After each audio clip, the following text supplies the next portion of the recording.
Thousands of people gathered in front of the Central Election Commission building in Belgrade, Serbia, last night protesting an election held earlier this month, described by international monitors as unfair. Opposition candidate Vladimir Obradović told the crowds that he and his party will not recognize the election and that the electoral body the electoral will of the people will be defended.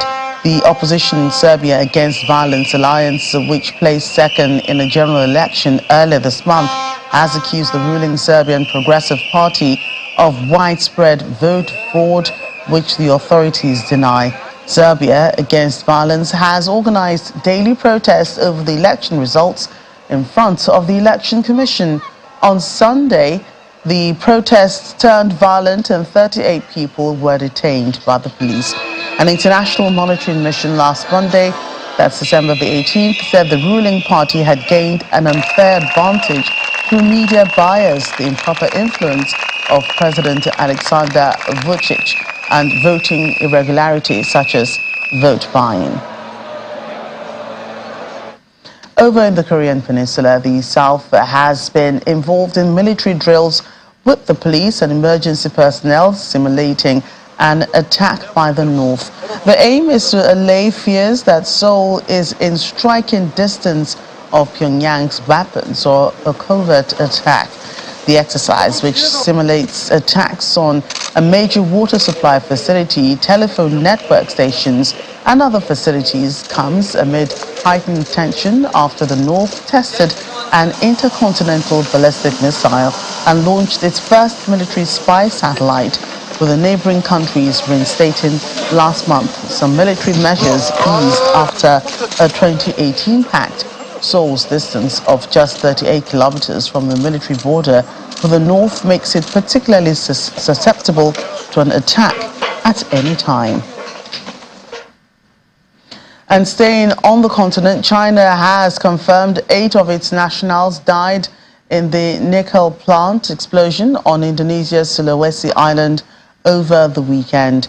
Foreign Ministry spokesperson Mao Ning-Sayus says that China is incredibly saddened by the incident and did its best to deal with the aftermath. According to local police, the total death toll has risen to 18 since the Sunday blaze, 8 of whom were foreign workers. The cause of the incident is still being investigated by the authorities. Now looking at the weather. Well, Indians couldn't see far this morning, no thanks to a thick layer of fog that enveloped the capital, New Delhi. Flight and rail services were disrupted as visibility was reduced to barely 50 meters in some areas. The city was shrouded in dense fog containing particulate matter and other pollutants, according to the Weather Department, which warned of the impact this may have on the health of the city's 20 million residents. New Delhi's air quality index stood at 376 on Tuesday, rated as very poor, according to the Central Pollution Control Board's website.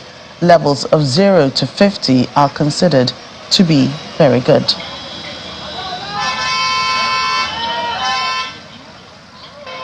And take a look at an all-white Christmas experienced in the U.S. state of Nebraska. Snow and ice blanketed swathes of the state as blizzards swept over it, bringing temperatures below zero. According to the National Weather Service, the winter storm will continue to impact parts of the northern Central Plains and upper Midwest with heavy snow, freezing rain, and strong winds through Tuesday night. Winter weather advisories continued for some parts of the region. The combination of snow, the heavy snow, and strong winds, with gusts of up to 55 miles per hour, will produce blizzard conditions for central South Dakota into parts of Nebraska, Kansas, and Colorado, making for dangerous travel during the holiday week.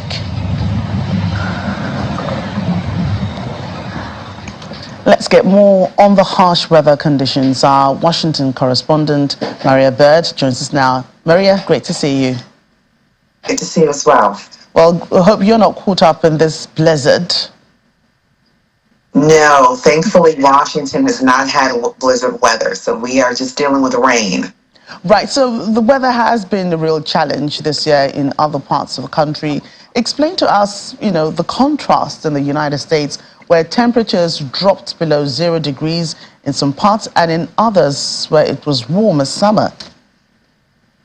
Yes, you're exactly correct. So we do have pretty extreme temperatures this time of year in the U.S. California typically does not get but very cold throughout the year. And so there are parts, Arizona is another area that we typically don't see extreme temperatures of very cold weather. But the Midwest does typically get cold in the winter season.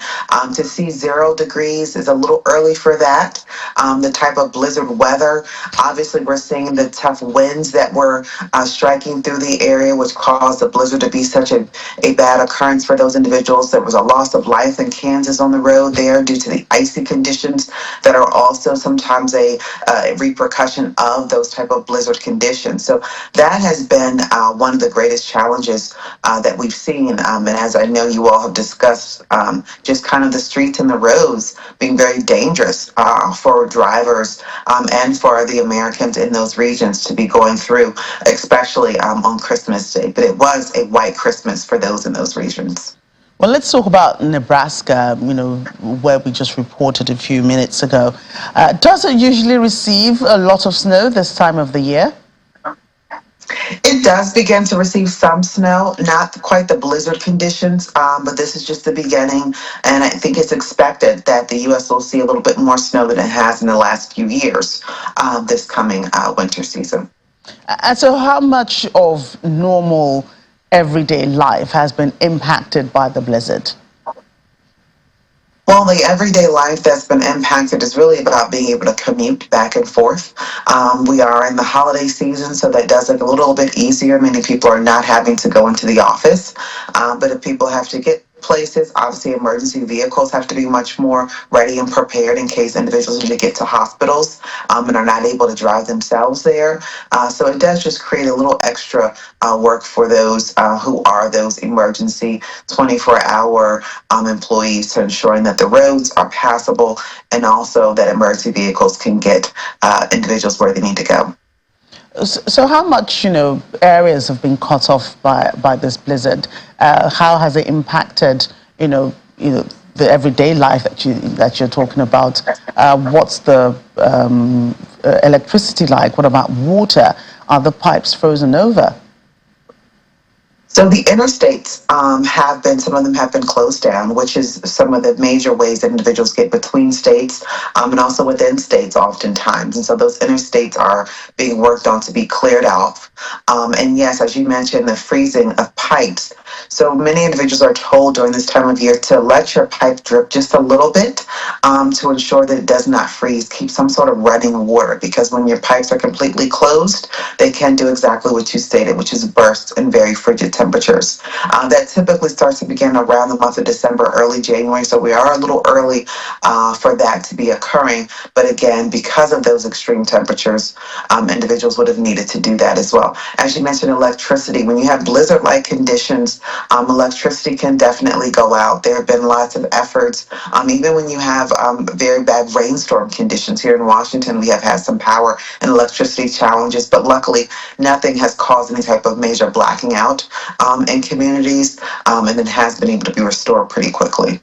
And for those areas, that have been really impacted, like such as Nebraska that you talked about, and those other areas that, you have the worst of the blizzards, and, people have been asked not to go out, to stay indoors so that, you would avoid accidents and loss of lives. Are there fines and any kind of repercussion for people who break the rules?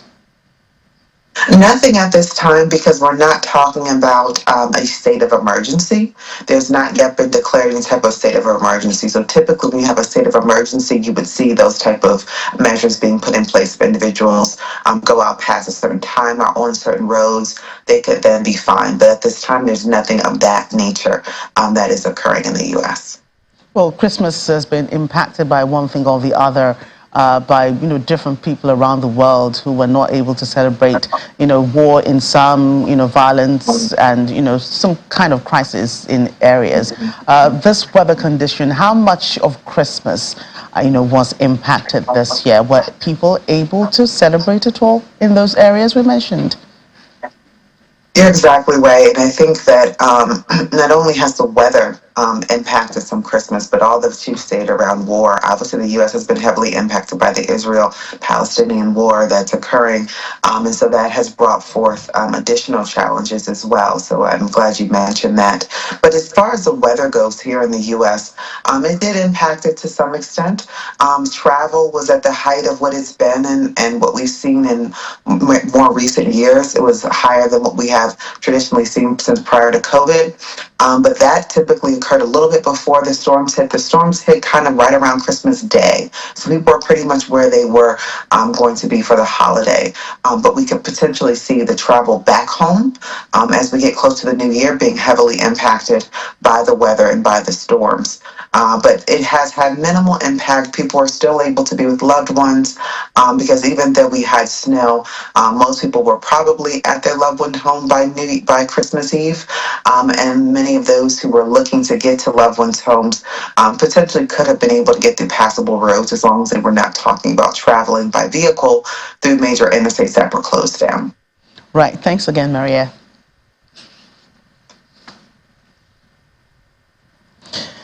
Let's move on now. No snow in Australia, but thunderstorms leaving 9 people dead following floods in the eastern parts of the country. There were power outages and damaged infrastructure over the Christmas weekend. Those affected are those in Queensland and Victoria, even as rainfall tapered today.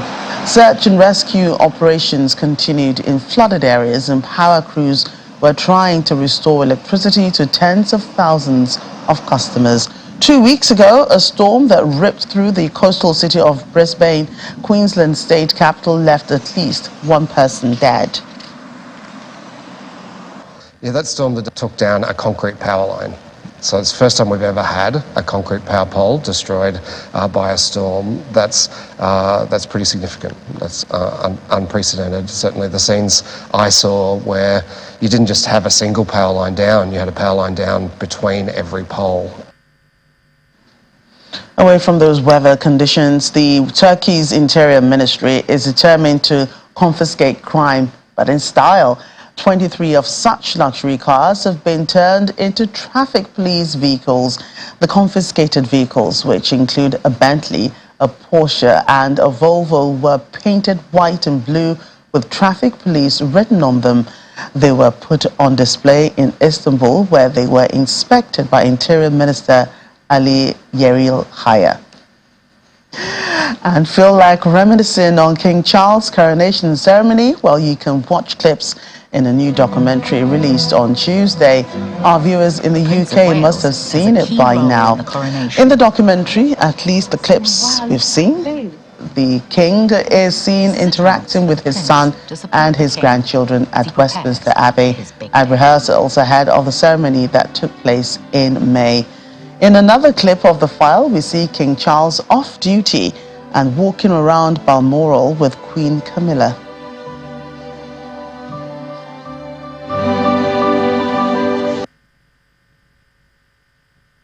I think what struck me particularly is how extraordinarily affectionate they are. They're clearly a very close family, of all the generations. And in a sense, you felt you're part of a family occasion as well as, a royal occasion and a national occasion. She is his rock. And I can't actually emphasize that enough. She's somebody who is completely loyal, and she isn't somebody who has huge highs and lows. He brings to her everything. I'm not talking about all of this, but, he has such a knowledge and interest in so many different things which she wouldn't really have been open to if she hadn't met him.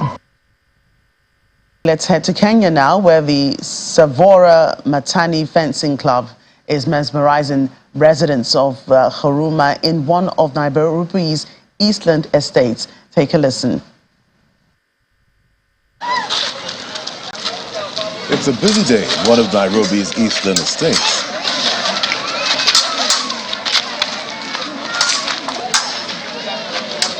a sword-wielding group from the Savora Matani fencing club brings the streets of Rama to a standstill. Dressed in white, a group of fencers are competing by taking turns trying to poke or score hits on each other as residents gather to watch. Aged between 15 to 18 years, the group of 2 girls and 6 boys have been learning and practicing fencing since 2021 after they were given space for free. Even though the sport is not popular in Kenya, their aim is to make people aware of it and garner their support. This fencing student, Grace Allen, took up the sport to keep her busy and away from the streets. This sport is very unique. Many people don't know this sport. Unlike football, many people know it. It has helped me very much because if you look around, there are some my age mate girls that are pregnant. Yeah, so if you join in something that is keeping you busy, it will help you to not get distracted with some drug abuse and so, yeah. The team's coach, Isaac Mburu, who's also a coach for the Kenyan national fencing side, started the initiative after learning the sport abroad. His aim is to keep youth off the streets and away from crime that almost ended his life. I never wanted to see any youth in the life that I lived. You understand? That's why you see that we are going so hard in pulling in more youths, just trying to bring them in and into this safe space, whereby we call it, because they get mentored. We really eradicate on that in paying fees, in giving them the opportunity to fence. So that's how the fencing tourney was born. Mostly is to give them the sense of belonging, the sense of you can come, no matter how expensive the sport is. We are not going to charge you anything, but we are going to give you the space for you to come, train, get the opportunities. For the young fencers, their ambition is clear as they aim to become champion fencers.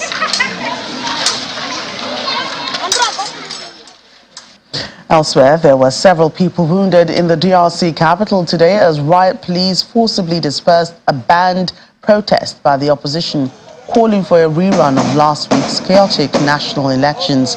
The disputed vote threatens to further destabilize poverty-stricken Congo, which is already grappling with the security crisis in the east that has hampered development in the world's top producer of cobalt and other industrial minerals and metals. Police surrounded the headquarters of Martin Fayulu, one of the 5 of President Felix Tshisekedi's challengers, who had called on their supporters to march in Kinshasa on Wednesday against the presidential and legislative poll, which they say was fraudulent and should be annulled. Mr. Tshisekedi's administration has dismissed the claims. Witnesses say the police fired tear gas and threw rocks at people outside and inside the headquarters, who were also throwing rocks.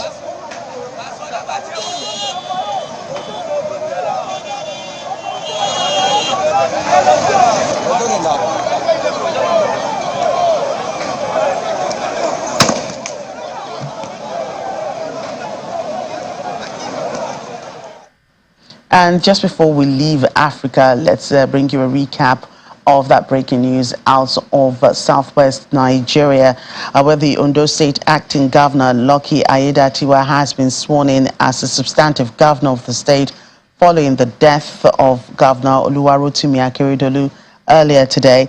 The oath of office was administered to him by the State Chief Judge, Justice Olusegun Odushola, at the Koko Conference Hall in the governor's office in Akure, the state capital.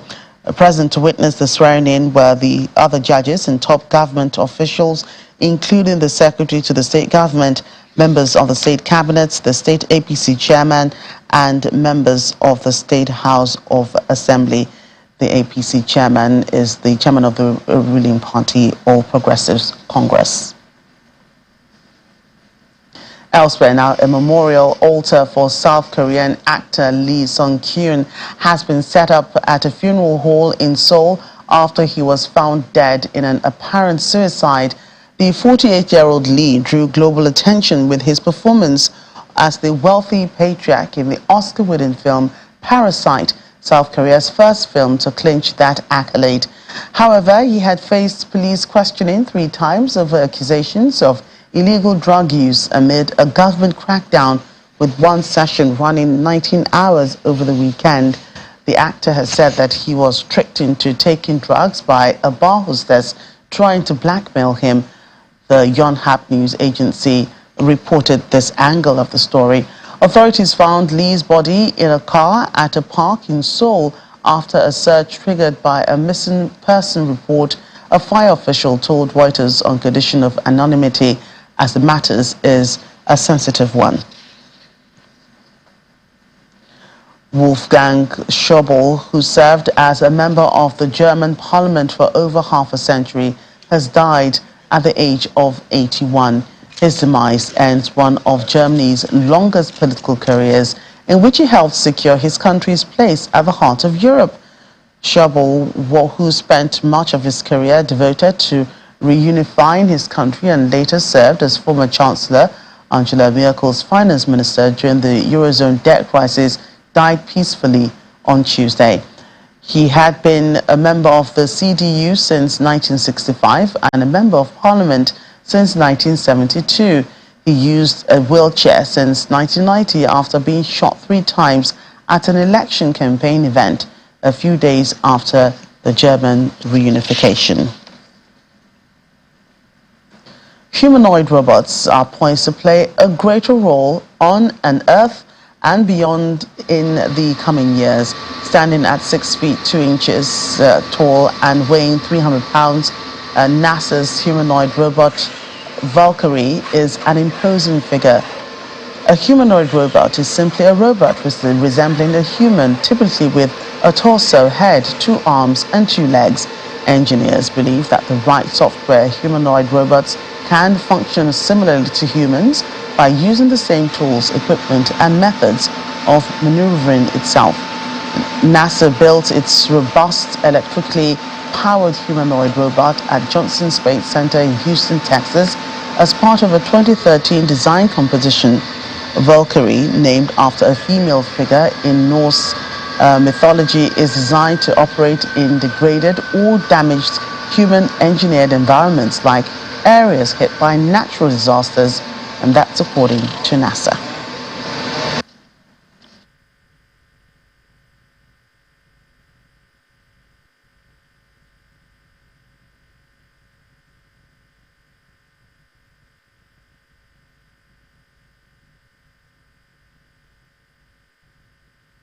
Any time that we spend with the robot to make preparations for the crew saves the crew that much time and gives them more time to spend on exploration and discovery. So we're not trying to replace human crews, we're really just trying to take the dull, dirty, and dangerous work off their plates to allow them to focus on those higher level activities. In particular, with a humanoid robot, it's very intuitive to be able to directly drive the arms and move the head, and that's what we're going to see with Valkyrie today. But when we're thinking ahead to operations from Earth, we will be operating with a much higher degree of autonomy, where the human operator on Earth will be more strategically giving the robot tasks, and the robot would be responsible for completing those tasks. We're starting by solving problems here on Earth, and that's the way that I think our partners at NASA are thinking about this as well. They want to see a viable system on Earth before we take these systems into space, into Mars, onto the moon.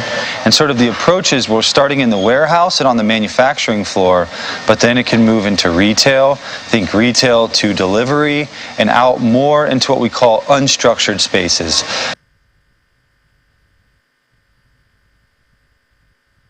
Bien, señoras y señores, qué bonita pelea de estar recibiendo el día de hoy.